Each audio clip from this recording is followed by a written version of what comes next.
சிவதன்ய உறவுகளுக்கு இனிய வணக்கம். 8ஆம் வகுப்புல இயல் 6ல பார்க்க இருக்கிற தலைப்பு என்ன அப்படின்னு பார்த்தீங்கன்னா, புணர்ச்சி. சரிங்களா? முதல்ல புணர்ச்சி என்னும் சொல்லினுடைய பொருள் என்ன அப்படின்னு பார்த்தீங்கன்னா, புணர்தல் என்னும் சொல்லுக்கு இணைதல், சேருதல், கூடுதல் என்பது பொருள். புணர்ச்சி என்பதற்கு என்ன பொருளு? இணைதல், சேருதல், கூடுதல். எது இணையும், எது சேரும், எது கூடும் அப்படின்னா, நிலைமொழியினுடைய ஈற்றெழுத்து. இப்படி கை வச்சுக்கங்களேன். நிலைமொழியினுடைய ஏன்னா நம்ம பிள்ளைகளுக்கு அப்படிதான் சொல்லித் தர்றது. இது முதல் சொல்லு, இது 2வது சொல்லு. முதல் சொல்லினுடைய இறுதி எழுத்தும், 2வது சொல்லினுடைய முதல் எழுத்தும். இந்த 2ம் இணைவதற்கு என்னது? புணர்ச்சி என்பது பெயர். வேலை முடிஞ்சு போச்சு. சரிங்களா? முதல் சொல்லின் ஈற்றெழுத்தும், 2வது சொல்லின் முதல் எழுத்தும், இந்த 2ம் இணைவதற்கு என்ன பேரு? புணர்ச்சி என்பது பெயர். இப்ப முதல் சொல் அப்படி இருக்குங்களா? இதுக்கு நிலைமொழி என்பது பெயர். நிலைத்து நிற்கக்கூடிய சொல் ஆதலின் இதுக்கு என்ன பேரு? நிலைமொழி என்பது பெயர். இது வருமொழி. இந்த நிலைமொழியோடு வந்து சேர்வதனால இதற்கு என்ன பேரு? வருமொழி என்பது பெயர். அப்ப நிலைமொழினா முதல் சொல், வருமொழினா 2வது சொல். சரிங்களா? அப்போ முதல் சொல்லுடைய இறுதி எழுத்தும், 2வது சொல்லுடைய முதல் எழுத்தும் இந்த 2ம் சேருவதற்கு என்ன பேரு? புணர்ச்சி என்பது பெயர். இந்த புணர்ச்சி என்ன செய்யறாங்கன்னா, பொதுவான வகையில 2ஆக பிரிக்கிறாங்க. ஒன்று இயல்பு புணர்ச்சி, இன்னொன்று விகார புணர்ச்சி. இயல்பு புணர்ச்சி, விகார புணர்ச்சி.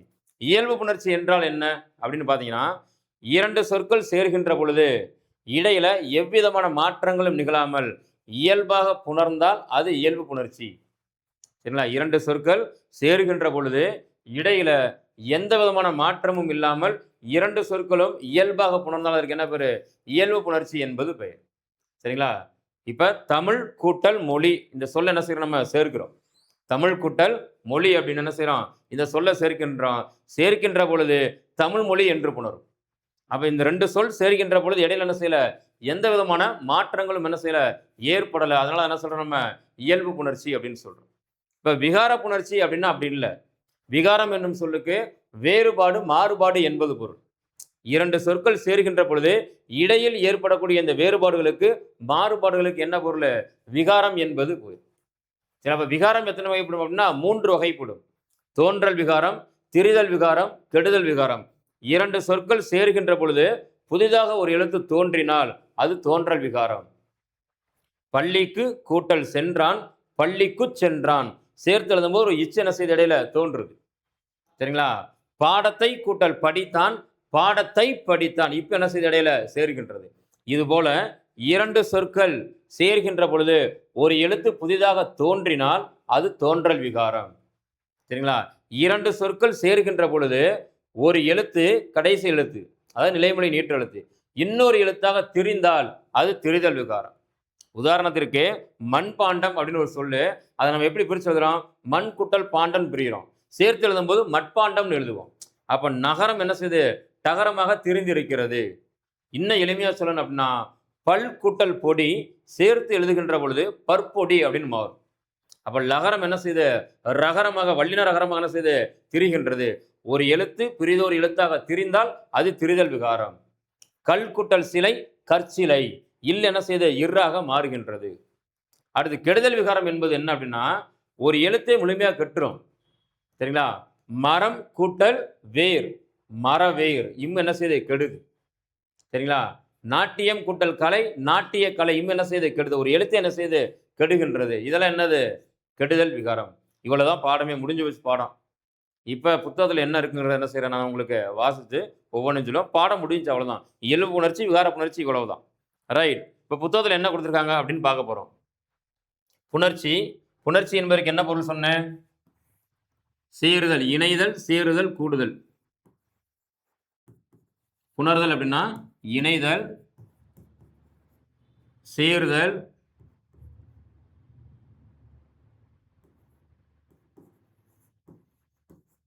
அடுத்து என்னது? கூடுதல். இணைந்தாலும் சரி, சேர்ந்தாலும் சரி, கூடினாலும் இதுக்கு என்ன பேரு? புணர்ச்சி என்பது பெயர். இங்க என்ன கொடுத்திருக்காங்கன்னா, தமிழ் அமுதம் ஆகிய 2 சொற்களையும் சேர்த்து சொல்லி பாருங்கள். தமிழ் அமுதம் என்று ஒலிக்கின்றது. தமிழ் ஒரு சொல்லு, அமுதம் ஒரு சொல்லு. இந்த 2ஐயும் சேர்க்கின்ற பொழுது என்ன செய்யுது? தமிழ் அமுதம் அப்படின்னு என்ன செய்யுது? சேர்க்கின்றது. இவற்றுள் முதலில் உள்ள சொல்லை நிலைமொழி என்று, முதல் சொல்லுக்கு நிலைமொழியின் பேரு. சரிங்களா? 2வது சொல்லுக்கு வருமொழி என்பது பெயர். நிலைமொழி, வருமொழி. சரிங்களா? இவற்றில் முதலில் உள்ள சொல்லை நிலைமொழி என்றும், அதனுடன் வந்து சேரும் சொல்லை வருமொழி என்றும் கூறுவர். இவ்விரு சொற்களும் சேரும்போது நிலைமொழியின் இறுதி எழுத்தும் வருமொழியின் முதல் எழுத்தும் இணைகின்றன. இவ்வாறு நிலைமொழி ஈறுனா இறுதின்னு அர்த்தம். வருமொழியினுடைய இரண்டாவது சொல்லுடைய முதல் எழுத்து இணைவதற்கு என்ன பேரு? புணர்ச்சி என்பது பெயர். புணர்ச்சி என்றால் என்ன? நிலைமொழியின் இறுதி எழுத்தும் வருமொழியின் முதல் எழுத்தும் இணைந்து சேர்வதற்கு என்ன பேரு? புணர்ச்சி என்பது பெயர். சரிங்களா? நிலைமொழியின் இறுதி எழுத்து உயிரெழுத்தாக இருந்தால் அது உயிரீற்று புணர்ச்சி. நிலைமொழியினுடைய இறுதி எழுத்து உயிரெழுத்தா இருந்துச்சுன்னா அது உயிரீற்று புணர்ச்சி. எடுத்துக்காட்டு என்னது? சிலை கூட்டல் அலகு. சரிங்களா? அப்ப சிலை என்பது என்னது? நிலைமொழி. அலகு என்பது என்னது? வருமொழி. சரிங்களா? இந்த சிலையில் இருக்கக்கூடிய கடைசி எழுத்து இல்லு கூட்டல் ஐ அப்படின்னு அதை பிரிக்கிறோம். சரிங்களா? உயிரீற்று புணர்ச்சி என்றால் என்ன? நிலைமொழியின் இறுதி எழுத்து உயிரெழுத்தாக இருந்தால் அது உயிரீற்று புணர்ச்சி. அப்ப ஐ இங்க வருமொழியினுடைய முதல் எழுத்து என்ன இருக்கு? அகரம். அப்ப இதுவும் உயிரெழுத்து, இதுவும் உயிரெழுத்து. உயிரெழுத்து என்ன செய்யாது? சேராது. அதை சேர்க்க என்ன செய்யணும்? நம்ம ஒரு மெய்யெழுத்து கேட்போம். சரிங்களா? அப்ப இல் குட்டல் ஐ, சிலை குட்டல் அழகு. சேர்த்து மனசுறான் சிலை அழகுன்னு எழுதிட்டோம். இந்த யகரம் இடையில எப்படி வந்துச்சு அப்படின்னா அது உடம்படுமை. சரிங்களா? இ ஐ வந்தால் யகர உடம்படுமை என்ன செய்யணும்? பயன்படுத்தணும் யகரத்தையும். ஏனைய உயிரெழுத்துக்கள் வந்தால் வகரத்தை என்ன செய்ய நம்ம பயன்படுத்தணும். சரிங்களா? அப்ப இங்க நிலைமொழியின் இறுதி எழுத்து என்ன இருக்கு? ஐ இருக்கு. அப்ப இ ஐ வந்துச்சுன்னா நம்ம என்ன செய்யறோம்? யகர உடம்படுமையை பயன்படுத்துறோம். அப்ப உடம்படுமை புணர்ச்சிக்கான விதி என்ன? இ ஐ வழி எவ்வும் ஏனைய உயிர் வழி வவ்வும் ஏமுன் இவ் இருமையும். ஏமுன் இவ் இருமையும். இதுதான் அது உடம்படுமை புணர்ச்சிக்கான விதி. அப்போ உயிரெழுத்தும் சேராது. ரெண்டுமே பிளஸ்ஸா இருந்தால் அந்த ஃபேன் ஓடாது. அப்போ ஒரு என்னது? ஒரு மெயின் வேணும், ஒரு எர்த்து வேணும், ஒரு பிளஸ் வேணும், ஒரு மைனஸ் வேணும். இருந்தாலும் அந்த ஃபேன் என்ன செய்யும்? ஓடும். இல்லாட்டினா ஓடாது. அது பிசிக்ஸ். இங்க தமிழ்ல உயிரெழுத்தும் சேராது. உயிரெழுத்தையும் சேர்க்கிறதுக்கு ஒரு மெய்யெழுத்து தேவை. அந்த மெய்க்கு தான் உடம்படு மெய் என்பது பெயர். சரிங்களா? உயிரெழுத்தையும் உடம்படுத்துவதால் அதற்கு என்ன பேரு? உடம்படு மெய் என்பது பெயர். தமிழ்ல உடம்படுமை 2 என்ன அப்படின்னா ஈயும் இவ்வும். யகர உடம்படுமை, வகர உடம்படுமை என்று சொல்லக்கூடிய இந்த 2 உடம்படுமைகள். சரிங்களா? அப்ப அடுத்து மெய்யெழுத்து உயிரெழுத்து சேரும் என்ன செய்யும்? ஆவும் சேர்ந்தா யாவா மாதிரி சிலை அழகு என்று புணரும். இது என்னது? உயிரீற்று புணர்ச்சி. உயிரெழுத்தை இறுதியாக கொண்ட சொல். அதனால உயிரீற்று புணர்ச்சி. அடுத்து நிலைமொழியின் இறுதி எழுத்து மெய்யெழுத்தாக இருந்தால் அது மெய்யேற்று புணர்ச்சி.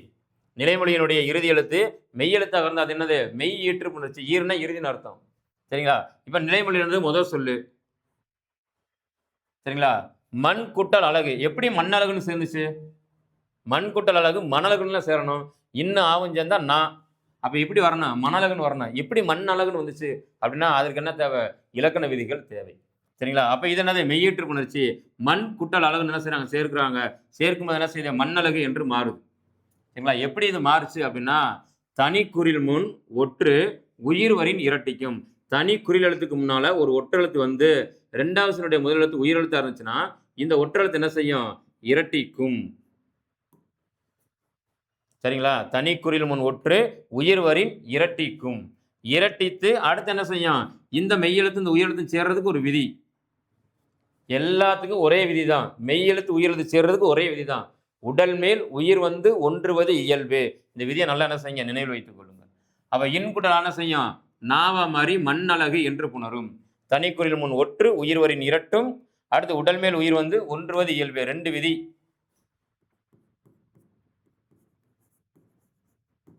தனி குறில் முன் ஒற்று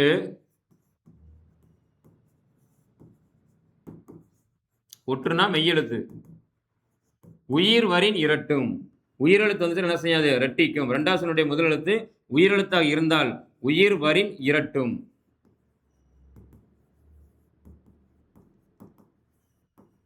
தனி குறில் முன் ஒற்று உயிர் வரின் என்ன செய்யும்? இரட்டும். சரிங்களா? அப்ப இரட்டிருச்சிருது. அடுத்தது மெய்யெழுத்து உயிரெழுத்து சிறந்தது. உடம்பேல் உயிர் வந்து ஒன்றுவது இயல்பு. உடல் மேல் உயிர் வந்து ஒன்றுவது இயல்பு.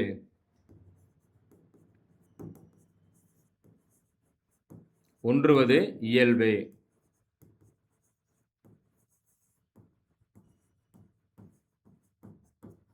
உடல் மேல் உயிர் வந்து 2 விதி தான். இந்த 2 விதியின் அடிப்படையில் தான் மண் குட்டல் அழகு எப்படி சேருது? மண்ணழகு என்று சேர்கிறது. இங்க மெய்யேற்று புணர்ச்சி. நிலைமொழியினுடைய இறுதி எழுத்து மெய்யெழுத்தாக இருந்தால் அது மெய்யேற்று புணர்ச்சி. அவ்வளவுதான். அடுத்து வருமொழியின் முதல் எழுத்து உயிரெழுத்தாக இருந்தால் அது உயிர் முதல் புணர்ச்சி. உயிரீற்று புணர்ச்சிக்கும் உயிர் முதல் புணர்ச்சிக்கும் வேறுபாடு. உயிர் ஈறுனா முதல் சொல்லுடைய இறுதி எழுத்து என்ன செய்யும்? உயிரெழுத்தா இருக்கும். உயிர் முதல் அப்படின்னா 2வது சொல்லினுடைய முதல் எழுத்து என்ன இருக்கும்? உயிரெழுத்தாக இருக்க வேண்டும். நல்லா கவனிச்சுக்கங்க. சரிங்களா? உயிர் முதல் என்பது 2வது சொல்லு. 2வது சொல். மறந்துடக்கூடாது. 2வது சொல்லுடைய முதல் எழுத்து என்ன இருக்கணும்? உயிரெழுத்தா இருக்கும். சரிங்களா? கவனிங்க. அப்ப வறுமொழியின் முதல் எழுத்து உயிரெழுத்தாக இருந்தால் அது உயிர் முதல் புணர்ச்சி.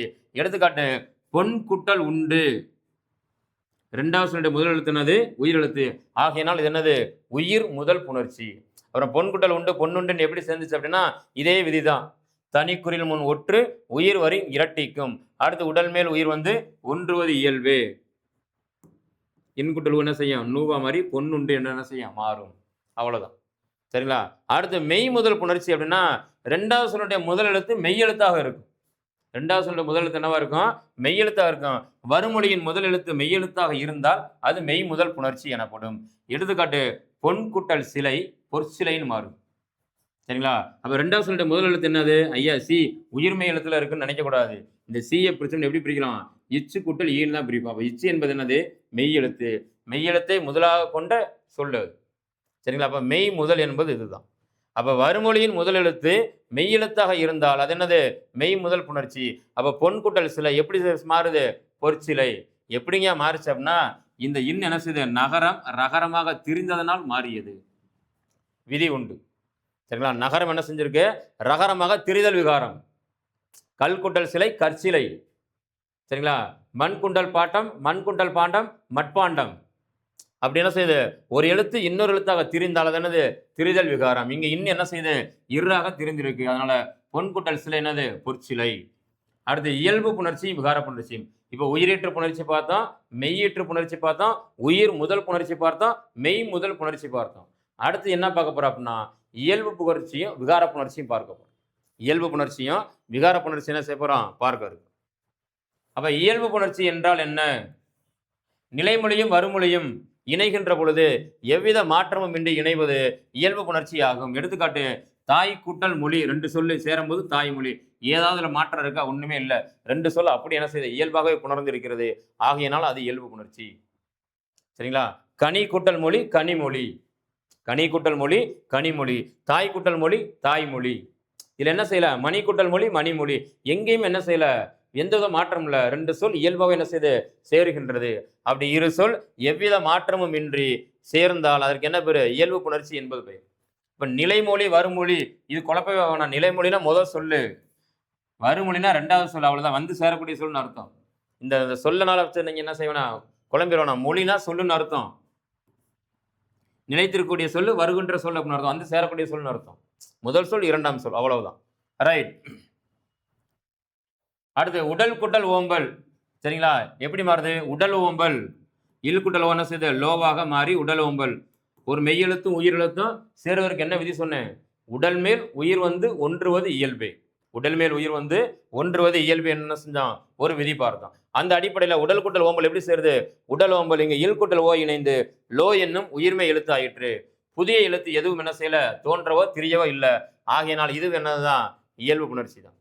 2 சொற்கள் இணையும் போது நிலைமொழியிலோ வறுமொழியிலோ அல்லது இரண்டிலுமோ மாற்றங்கள் நிகழுமாயின் 2 சொற்கள் சேருகின்ற பொழுது முதல் சொல்லிலேயோ 2வது சொல்லிலேயோ ஏதேனும் ஒரு மாற்றம் ஏற்பட்டால் அதுதான் என்னது? விகாரம்.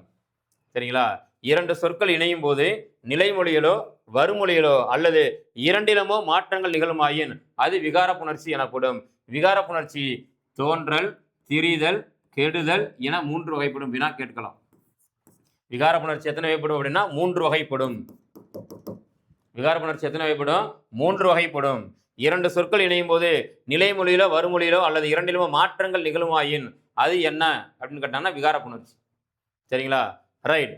நிலைமொழியும் வறுமொழியும் இணையும் போது புதிதாக ஒரு எழுத்து தோன்றுவது தோன்றல் விகாரம். 2 சொற்கள் சேர்கின்ற பொழுது நிலைமொழி வறுமொழி 2 சொற்கள் சேர்கின்ற பொழுது புதிதாக ஒரு எழுத்து தோன்றுச்சுன்னா அது என்னது? தோன்றல் விகாரம். இப்ப எடுத்துக்காட்டுக்கு தமிழ் கூட்டல் தாய் இது ஒரு சொல்லு இது ஒரு சொல்லு. இந்த 2 சேர்கின்ற பொழுது தமிழ் தாய் அப்படின்னு வருது. அப்ப என்ன செய்யுது? புதிதாக இத்து என்ற ஒரு எழுத்து என்ன செய்யுது? தோன்றி இருக்கிறது. ஆகையினால் அது என்னது? தோன்றல் விகாரம். விகாரம் 3 வகைப்படும். தோன்றல், திரிதல், கெடுதல். அப்ப இரண்டு சொற்கள் சேருகின்ற பொழுது புதிதாக ஒரு எழுத்து தோன்றுவது என்னது? தோன்றல் விகாரம். சரிங்களா? பள்ளிக்கு கூட்டல் சென்றான், பள்ளிக்கு சென்றான். பாடத்தை கூட்டல் படித்தான், பாடத்தை படித்தான். பழத்தை கூட்டல் தின்றான், பழத்தை தின்றான். சரிங்களா? அப்போ ஒரு எழுத்து என்ன செய்யுது? தோன்றுகிறது. திரு கூட்டல் குரல், திருக்குறள். இப்படி கூட வச்சுக்கோங்க. எளிமையா இன்னொரு எடுத்துக்காட்டு வேணும் அப்படின்னா இப்படி வச்சுக்கோங்க. திரு கூட்டல் குரல் சேரும்போது திருக்குறள்.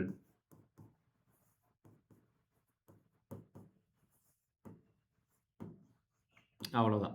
அப்ப இரண்டு சொற்கள் சேர்கின்ற பொழுது புதிதாக ஒரு எழுத்து தோன்றினால் அது என்னது? தோன்றல் விகாரம். கேள்வி கேட்பாங்க. நிலைமொழியும் மறுமொழியும் இணையும் போது புதிதாக ஒரு எழுத்து தோன்றினால் என்ன விகாரம் அப்படின்னா தோன்றல் விகாரம். இல்லைன்னா இந்த சொற்களை கொடுத்து கூட என்ன செய்யலாம்? பொறுத்துக்க டைப்ல கூட என்ன செய்யலாம்? வினா கேட்கலாம். அடுத்து நிலைமொழியும் மறுமொழியும் இணையும் போது ஓர் எழுத்து வேறு எழுத்தாக மாறுவது திரிதல் விகாரம். நான் சொல்லியிருக்கேன். திரிதல் என்பது என்னது? ஒரு எழுத்து இன்னொரு எழுத்தாக என்ன செய்யும்? மாறும். சரிங்களா? எடுத்துக்காட்டு வில் கூட்டல் கொடி சேரும்போது விற்கொடி. இல்லு எப்படி மாறி இருக்கு? இர்ராக மாறி இருக்கு. ஒரு எழுத்து இன்னொரு எழுத்தாக திரிந்தால் மாறினால் அது என்னது?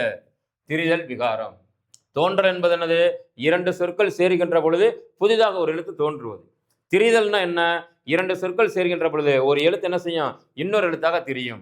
சரிங்களா? அப்ப வில் கூட்டல் கொடி விற்கொடி, பல் கூட்டல் பொடி பற்பொடி. அவ்வளவுதான்.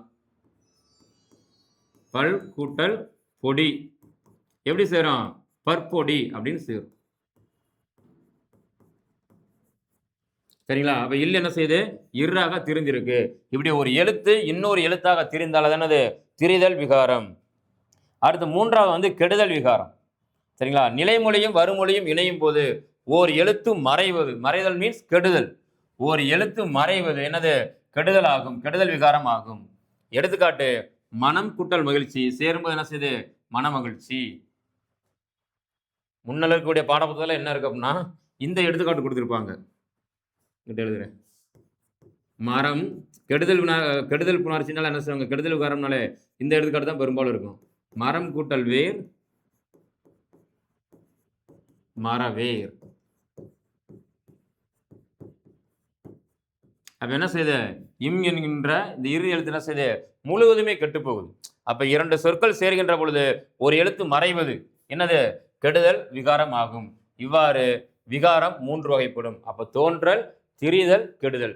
இரண்டு சொற்கள் சேர்கின்ற பொழுது ஒரு எழுத்து தோன்றினால் அது தோன்றல் விகாரம். எடுத்துக்காட்டு திருக்குட்டல் குரல் திருக்குறள். இரண்டு சொற்கள் சேர்கின்ற பொழுது ஒரு எழுத்து பிரிதோர் எழுத்தாக மாறினால் வேறொரு எழுத்தாக மாறினால் திரிந்தால் அது திரிதல் விகாரம்.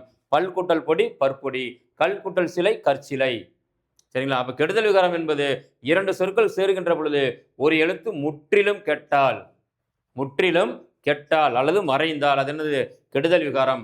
மரம் கூட்டல் வேர் மரவேர், மனம் கூட்டல் மொழி மனமொழி, அல்லது மனம் கூட்டல் மகிழ்ச்சி மனமகிழ்ச்சி. எப்படி வேணாலும் எடுத்துக்கலாம். இரண்டு சொற்கள் இணையும் போது ஒன்றுக்கு மேற்பட்ட விகாரங்கள் நிகழ்வதும் உண்டு. ரெண்டு சொற்கள் சேர்கின்ற பொழுது தோன்றல், திரிதல், கெடுதல் தான் வரணுமா அப்படின்னா இல்ல, ஒன்றுக்கு மேற்பட்ட விகாரங்களும் வருவதற்கும் நம்ம தமிழ் மொழியில சொற்கள் உண்டு. எடுத்துக்காட்டு இரண்டு சொற்கள் இணையும் போது ஒன்றுக்கு மேற்பட்ட விகாரங்கள் நிகழ்வதும் உண்டு. எடுத்துக்காட்டு என்ன கொடுக்குறாங்க? நாடகம் கூட்டல் கலை நாடக கலை. சரிங்களா? இப்ப நாடக கலை என்பது என்னது? ஒன்றுக்கு மேற்பட்ட விகாரங்கள். எப்படி ஒன்றுக்கு மேற்பட்ட விகாரம் வந்திருக்கு? நாடகம் கூட்டல் கலை அப்படின்னு வரும்போது இம் என்ற எழுத்து கெட்டிருக்கு. சரிங்களா? ஒன்று கெடுதல். கெடுதல் என்னது? இம் என்ற எழுத்து. இம் என்ற எழுத்து என்ன செஞ்சிருக்கு? கெட்டிருக்கு. சரிங்களா? அடுத்து என்ன இருக்கு? நாடக கூட்டல் கலை சேரும் என்ன செய்யுது? ஒரு எழுத்து தோன்றி இருக்கிறது. சரிங்களா? ரெண்டு தோன்றல். அப்ப நாடக கலையில கெடுதல் தோன்றல் என்ற சரிங்களா? கெடுதல் தோன்றல் என்ற ஒன்றுக்கு மேற்பட்ட விகாரங்களும் என்ன உண்டு? வருவதுண்டு. அதான் கொடுத்துருக்காங்க. இரண்டு சொற்கள் இணையும் போது ஒன்றுக்கு மேற்பட்ட விகாரங்கள் நிகழ்வதும் உண்டு. எடுத்துக்காட்டு நாடக கலை. சரிங்களா? அப்ப நாடக கலை என்பது என்னது? இரண்டு சொற்கள் ஒன்றுக்கு மேற்பட்ட விகாரங்கள் கொண்ட சொல்லு. ஒன்றுக்கு மேற்பட்ட விகாரங்கள் கொண்ட கேள்வி வினா எப்படி கேட்கலாம் அப்படின்னா கீழ்கண்ட சொற்களில் ஒன்றுக்கு மேற்பட்ட விகாரங்கள் கொண்ட சொல் எதுன்னு கேட்கலாம். ஒன்றுக்கு மேற்பட்ட விகாரங்கள் கொண்ட சொல் என்ன செய்யலாம்? எதுன்னு கேட்கலாம். எது? நாடக கலை. ஏன்னா மற்றதான் செய்யும் தோன்றல், திரிதல், கெடுதல் எல்லாருக்குமே தெரியும், கண்டுபிடிச்சிருவாங்க. அப்ப நாடகக்கலை என்பது ஒன்றுக்கு மேற்பட்ட விகாரங்கள் கொண்ட சொல். ரைட். இங்கு கெடுதல் விகாரத்தின்படி நிலைமொழி ஈற்றில் உள்ள மகரமை மறைந்தது. என்ன இருக்கு கிடஞ்சிருக்கு. தோன்றல் விகாரத்தின்படி இக்கு என்னும் மெய்யெழுத்து என்ன செய்து இடையில தோன்றி இருக்கு. சரிங்களா? ஒன்றுக்கு மேற்பட்ட விகாரங்கள் தோன்றும் சொல்லாக என்ன செய்து இந்த நாடகக்கலை என்பது இருக்கின்றது. அடுத்து புக் பேக் கொஸ்டின் சரியான விடையை தேர்ந்தெடுத்து எழுதுக. என்ன கொடுத்துருக்காங்க? விகார புணர்ச்சி எத்தனை வகைப்படும் கேட்குறாங்க. தோன்றல், திரிதல், கெடுதல் என விகார புணர்ச்சி எத்தனை வகைப்படும்? 3 வகைப்படும். விகார புணர்ச்சி எத்தனை வகைப்படும்? 3 வகைப்படும். சரிங்களா? அடுத்து பாலாடை சொல்லுக்குரிய புணர்ச்சி. பாலாடை எப்படி பிரிக்கலாம்? பால் கூட்டல் ஆடை அப்படின்னு பிரிக்கலாம். பால் கூட்டல் ஆடை அப்படின்னு என்ன செய்யறோம்? பிரிக்கிறோம். மெய்யெழுத்து உயிரெழுத்து தோன்ற மெய்யெழுத்தும் உயிரெழுத்தும் சேர என்ன விதி? உடல் மேல் உயிர் வந்து ஒன்றுவது இயல்பு என்பது விதி. சரிங்களா? அப்ப இல் கூட்டல் என்ன செய்யுது?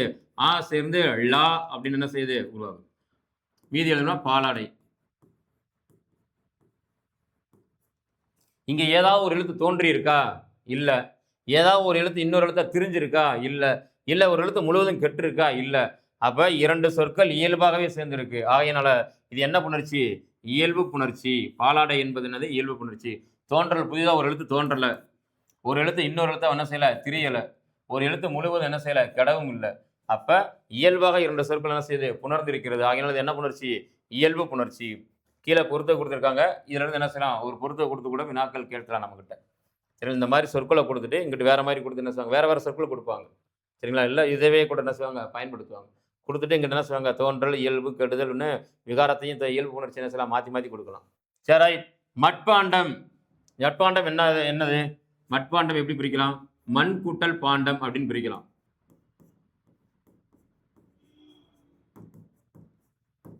அப்ப இன் என்ன செஞ்சிருக்கு?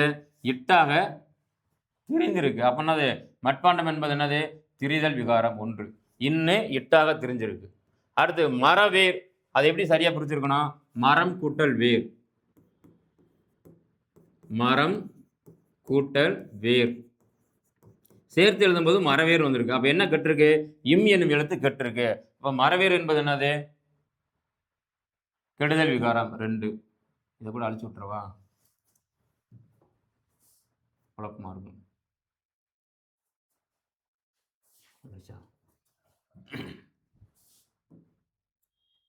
ரைட். அப்ப மரவேர் என்பது என்னது? கெடுதல் விகாரம் 2. அடுத்து மணி கூட்டல் முடி. மணிமுடி சேருது. இடையில என்ன செய்யல? எதுவும் தோன்றல, திரியல, கெடுவும்ல. மணி கூட்டல் முடி, மணிமுடி இயல்பாக என்ன செய்யுது? புணருது. அப்ப இது 3. அடுத்து கடை கூட்டல் தெரு, கடை தெரு. ஒரு எழுத்து என்ன செய்யுது? புதிதாக தோன்றுகிறது. இதெல்லாம் இங்க கெட்டுருச்சு. இங்க என்ன செய்யுது? புதிதாக ஒரு எழுத்து தோன்றுறது. அப்போ தோன்றல் விகாரம். அவ்வளவுதான். சரிங்களா? எளிமையாக நம்ம என்ன செய்யலாம்? இந்த புணர்ச்சியை படித்துக் கொள்ளலாம்.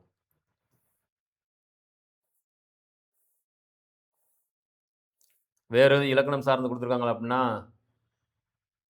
மரபு தொடர்கள். பெரும்பாலும் இந்த மொழித்திறன் பரிசுகள் தான் என்ன செய்யும்? வினாக்கள் அதிகமாக வந்து கொண்டே இருக்கிறது.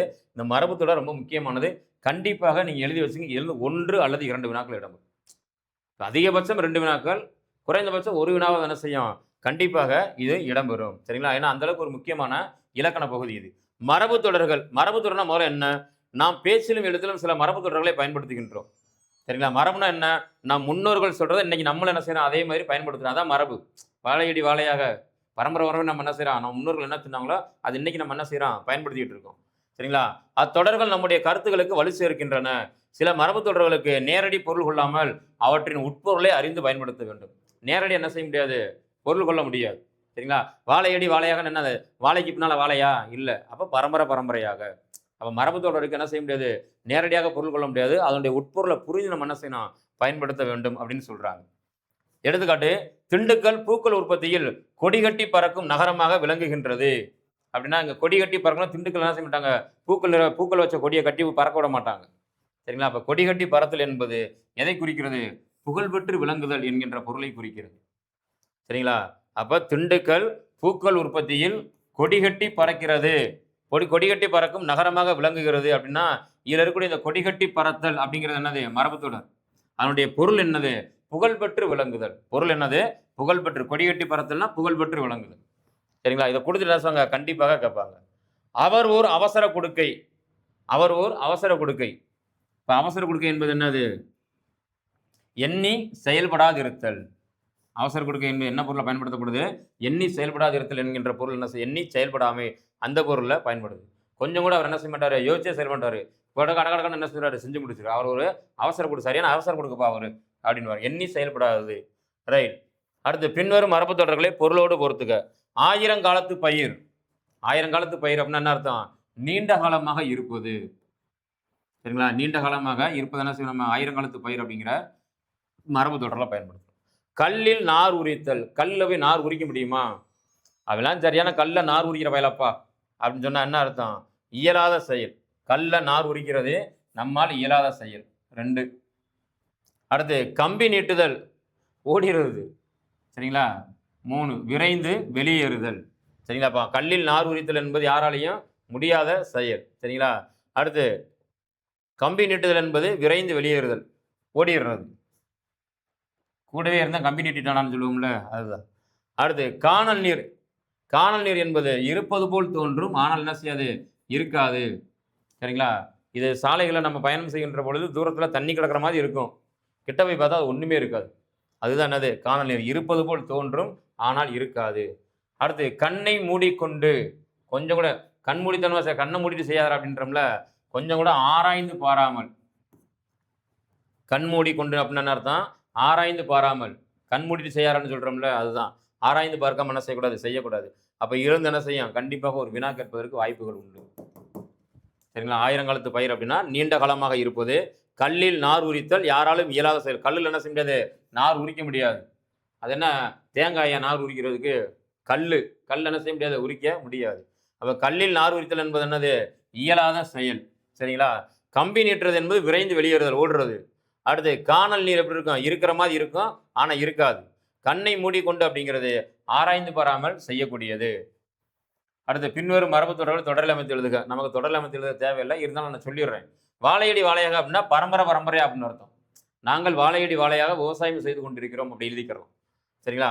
முதலை கண்ணீர், பொய்யழுகை. அம்மா அடிக்கவே இல்லை, தம்பி என்ன செய்யறான், முதல கண்ணீர் வடிக்கிறான். அப்பா அதட்டுவாரு, கண்ணில் என்ன செய்யும், தண்ணி வரும். பொய்யான அழுகை, சும்மா ஏமாத்துறது. சரிங்களா? அடுத்து எடுப்பார் கைப்பிள்ளை, சொல்பவர் பேச்சை கேட்டு நடக்கிறது.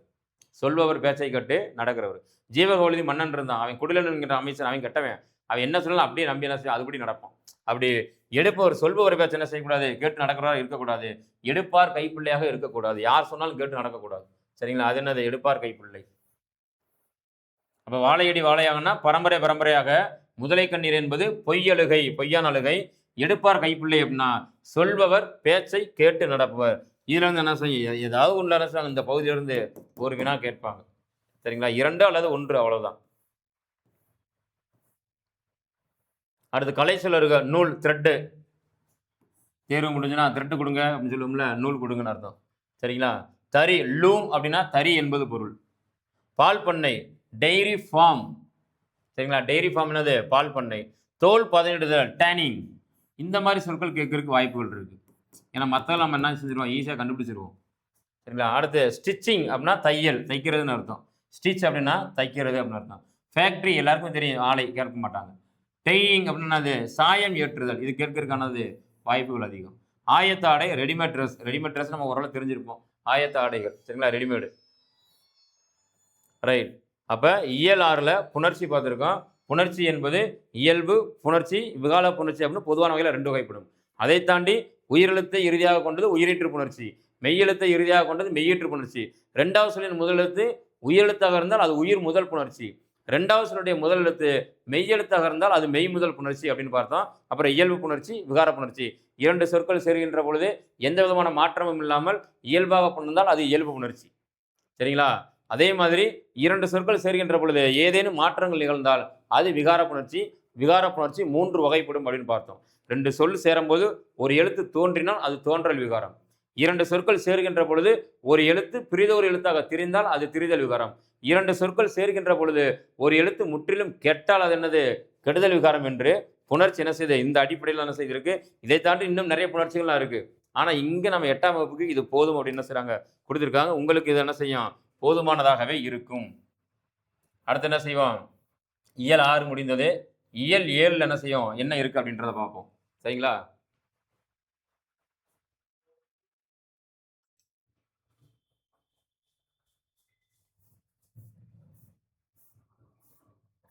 அவ்வளோதான். அப்போ புணர்ச்சியிலிருந்து என்ன வினாக்கள் கேட்டாலும் என்ன செய்யணும் நம்ம கண்டிப்பாக எழுதுதல் வேண்டும். சரிங்களா? ரைட். இது இயல் வந்து 6வது இயல். அப்போ புணர்ச்சி என்னும் சொல்லுக்கு என்ன பொருள் சொல்லியிருக்கேன்? இணைதல், சேருதல், கூடுதல் என்ற பொருள் என்ன சொல்லியிருக்கோம். புணர்ச்சியினுடைய பொருள் கூட நம்ம என்ன செய்யணும் தெரிஞ்சிருக்கணும் கண்டிப்பாக. சரிங்களா? குறிஞ்சி திணைக்குரிய உரிபொருள் அதுதான். புணர்தலும் புணர்தல் நிமித்தமும். ரைட். அடுத்து என்ன செய்வோம்? இயல் 7ல் இருக்கக்கூடியது என்ன அப்படின்னு பார்ப்போம்.